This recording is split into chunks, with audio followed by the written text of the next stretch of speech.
Hello po mga kaibigan. Ang video po na ito ay para lamang po sa mga nainiwala o interesado. Ito po ang lihim na pangalan ng Diyos sa libro ng STM o Kabanal-Banalan sa Tatlo. Pwedeng isulat sa panyo, pwedeng itatak sa katawan, mas maganda. Sa isip lang binibigkas, huwag ibukang bibig para mas malakas. Poder po ito, poder, kapangyarihan.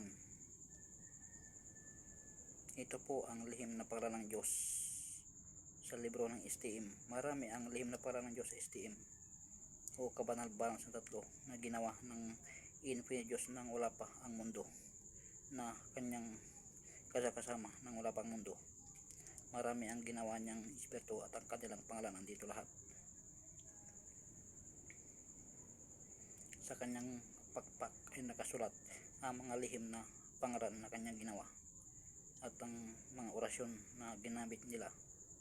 Napakarami ang lihim na pangalan ng Diyos sa STM o libro o Kabanal-Banalan sa Tatlo. Nandito po lahat.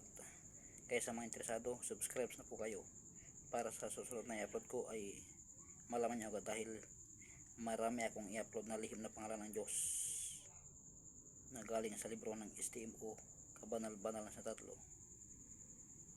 Kung interesado kayo o gusto nyo ng ganitong usapin, subscribe po kayo, dahil marami akong i-upload na sigurado o check na magusto nyo. Salamat po.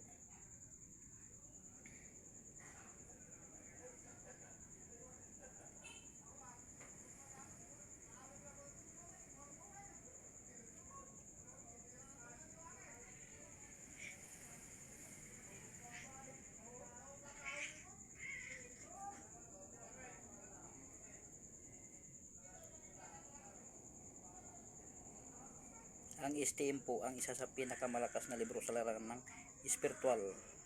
Nandito yung mga malalakas na pangalan ng Diyos o lihim na pangalan ng Diyos na ginawa ng infinite Diyos o Diyos na walang hanggan, nakasama niya nang wala pa ang mundo. Napakarami niyang ginawa.